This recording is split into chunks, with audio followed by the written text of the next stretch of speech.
నమస్తే, నా పేరు రామకృష్ణ. మీరు చూస్తున్నారు అగ్రిటెక్ తెలుగు. మన పంట వ్యర్థాలను మనం జనరల్గా కాల్ చేస్తాం. దానివల్ల ఏంటంటే పర్యావరణానికి హాని కలగడంతో పాటు అనవసరంగా మన వ్యర్థాలన్నీ కూడా భూమికి బలం చేకూర్చుకోకుండా వేస్ట్ అయిపోవడం జరుగుతుంది. అలాగే గతంలో పంట యొక్క అవశేషాలు దీంట్లో మిగిలిపోయి తర్వాత వచ్చేటువంటి పంటకు కూడా దాని యొక్క డిసీజులు కానీ, వేరుకుళ్ళు కానీ, అనేక రకాల పెస్ట్ కానీ తర్వాత పంటకైతే అటాక్ అవ్వడం జరుగుతుంది. దానికోసం మనం కనుక డీకంపోజింగ్ బ్యాక్టీరియా డీబ్యాక్టర్ అనేటువంటి ప్రోడక్ట్ అయితే ఉంది. దీన్ని ఎకరానికి 2 కేజీలు కనుక మనం వేసుకున్నట్టయితే కనుక పంట వ్యర్థాలన్నీ మనం శుభ్రంగా క్లీన్ చేసుకోవడంతో పాటు అవన్నీ కూడా తర్వాత పంటకి బలాన్ని చేకూర్చేలాగా మార్చుకోవచ్చు.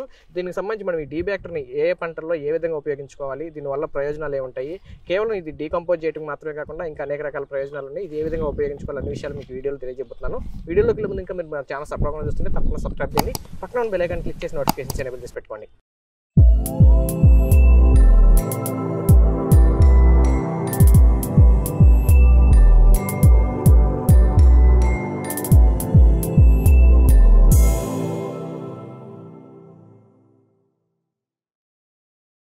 ఫ్రెండ్స్, మనం ఇప్పుడు వచ్చేసి ఈ వీడియోలో మన పంట వ్యర్థాలని డీకంపోజ్ చేసుకోవడానికి, వాటిని కుళ్ళించి తర్వాత పంటకి ఆరోగ్యాన్ని లేకపోతే బలాన్ని ఇచ్చేలాగా తయారు చేయడం కోసం అయితే కనుక ఈ డీబ్యాక్టర్ని ఉపయోగించుకోవచ్చు.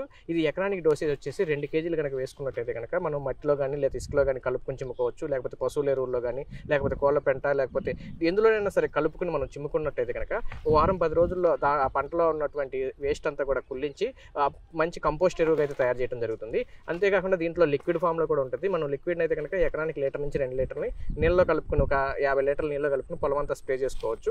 ఇక దీన్ని ఉపయోగించుకోవడం వల్ల కలిగే ప్రయోజనాలు ఏంటంటే ఓన్లీ డీకంపోజ్ చేయడం మాత్రమే కాకుండా తర్వాత వేరు బాగా పెరగటానికి, అలాగే మట్టిని బాగా గుల్లబరిచి మంచి వేరు వ్యవస్థ పెరగడానికి ఉపయోగపడుతుంది. అలాగే వేరుకు వచ్చేటువంటి అనేక రకాల తెగుల్ని లేకపోతే ఈ డిసీజుల్ని కూడా రాకుండా కంట్రోల్ చేయడం జరుగుతుంది. అలాగే సాయిల్ కండిషన్ ఏదైతే ఉందో ఈ pH లెవెల్ని స్థిరీకరించి కరెక్ట్గా భూమికి మొక్కకు కావాల్సినటువంటి స్థిరమైనటువంటి వాతావరణాన్ని అయితే కనుక భూమిలో ఏర్పరచడం జరుగుతుంది. దానివల్ల తర్వాత పంట ఏంటంటే మంచి ఆరోగ్యంగా ఎదగటానికి, మంచి బలంగా మంచి దిగుబడి రావడానికి అయితే కనుక ఈ డీబ్యాక్టర్ అనేది బాగా రైతుకు అయితే ఉపయోగపడుతుందని చెప్పొచ్చు. ఫ్రెండ్స్, అలాగే ఇప్పుడు ఈ డీబ్యాక్టర్ని మనం డైరెక్ట్గా ఇసుకలో కలుపుకుని ఎకరానికి 2 కేజీల ప్యాకెట్ని, అంటే ఇది పౌడర్ రూపంలో ఉంటుంది, బాగా మొత్తం ఒక 10 కేజీల నుంచి 20 కేజీలు ఇసుక మట్టి కానీ తీసుకుని దాంట్లో మిక్స్ చేసుకుని మొత్తం పొలంలో చిమ్మేసుకుని నీళ్ళు ఇచ్చేసుకుంటే కనుక, లేకపోతే జస్ట్ మంచుకు కానీ లేకపోతే వర్షం పడినా ఆ తడి ద్వారా ఇదేంటంటే బాగా డెవలప్ అయిపోయి మొత్తం అక్కడ ఉన్నటువంటి వేస్ట్ అంతా కూడా కుళ్ళించడం జరుగుతుంది.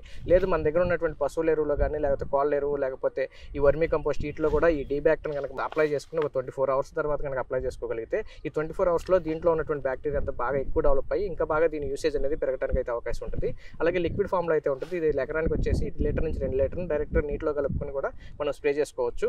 అయితే దీన్ని మనం ముఖ్యంగా ఈ వరిచేలో అయితే కనుక బాగా చెత్త అనేది ఎక్కువ ఉంటుంది కాబట్టి ఎకరానికి 2 నుంచి 4 కేజీలు కనుక ఈ డీబ్యాక్టర్ని కనుక మనం వేసుకుని మొత్తం దమ్ము చేసుకుంటే కనుక దీంట్లో గత పంటకు సంబంధించినటువంటి వరి మోల్డ్లన్నీ కూడా పూర్తిగా కుళ్ళిపోయి తర్వాత పంటకు కావాల్సినటువంటి మంచి బలాన్ని అయితే ఇవ్వడం జరుగుతుంది. అలాగే దీన్ని మనం అప్లై చేయడం వల్ల ఏంటంటే భూమి గుల్లబరిచి ఉంచుతుంది. భూమి అనేది మట్టి మెత్తగా ఉన్నప్పుడు వేరు వ్యవస్థకు ఆక్సిజన్ బాగా అంది వేరు అనేది భూమి లోపలికల్లా చొచ్చుకుపోయి మంచి ఆహారాన్ని తీసుకోవడానికి అయితే అవకాశం ఉంటుంది. అలాగే ఇది వచ్చేసి సాయిల్ pH లెవెల్ అయితే కనుక స్థిరీకరించి మొక్కకు కావాల్సినటువంటి pHని అయితే కనుక మెయింటైన్ చేయడానికి అయితే ఉపయోగపడుతుంది. అలాగే నీటి హోల్డింగ్ కెపాసిటీ, అంటే ఇప్పుడు నేలలో తేమ ఎప్పుడు కూడా నిల్వ ఉండటం వల్ల వర్షాభావ పరిస్థితుల్లో కూడా మొక్క ఎటువంటి స్ట్రెస్కి గురవుకోకుండా ఆరోగ్యంగా ఎదగడానికి అయితే కనుక ఈ డీబ్యాక్టర్ అనేది వ్యవసాయానికి లేదా పంటలకైతే బాగా ఉపయోగపడుతుందని చెప్పొచ్చు. అలాగే డీబ్యాక్టర్ని ఎప్పుడైతే ఉపయోగిస్తామో పాత వ్యర్థాలన్నీ కూడా కంపోస్ట్గా మారి మంచి ఎరువుగా మొక్క అందుతాయి. కాబట్టి మనం వేసేటువంటి రసాయన ఎరువులు కానీ లేకపోతే ఏదైనా ఫెర్టిలైజర్స్ని దాదాపుగా సగం వరకు కూడా తగ్గించుకోవడానికి అయితే అవకాశం ఉంది. దీనివల్ల రైతుకి ఖర్చు అనేది తగ్గడం జరుగుతుంది. అలాగే మంచి దిగుబడి రావడానికి, అలాగే ఇదేంటంటే సాయిల్కి వచ్చేటువంటి పెస్ట్, సాయిల్కి వచ్చేటువంటి డిసీజులను కూడా కంట్రోల్ చేసి మొక్కకి ఆరోగ్యంగా ఎదగడానికి అయితే కనుక బాగా ఉపయోగపడుతుందని చెప్పొచ్చు. అలాగే ఫ్రెండ్స్, ఇది కేవలం వ్యవసాయంలో రైతులకు మాత్రమే కాకుండా ఇప్పుడు మనం చేపల చెరువులు కానీ, రొయ్యల చెరువులు కానీ చెరువు అయిపోయిన తర్వాత దాన్ని ఎక్కువ రోజులు ఎండబెట్టడం, లేకపోతే అనేక రకాల కెమికల్స్ అది స్ప్రే చేస్తుంటాం. ఎందుకంటే అక్కడ ఉన్నటువంటి వేస్ట్ అంతా కనుక కుళ్ళిపోవడం కోసం.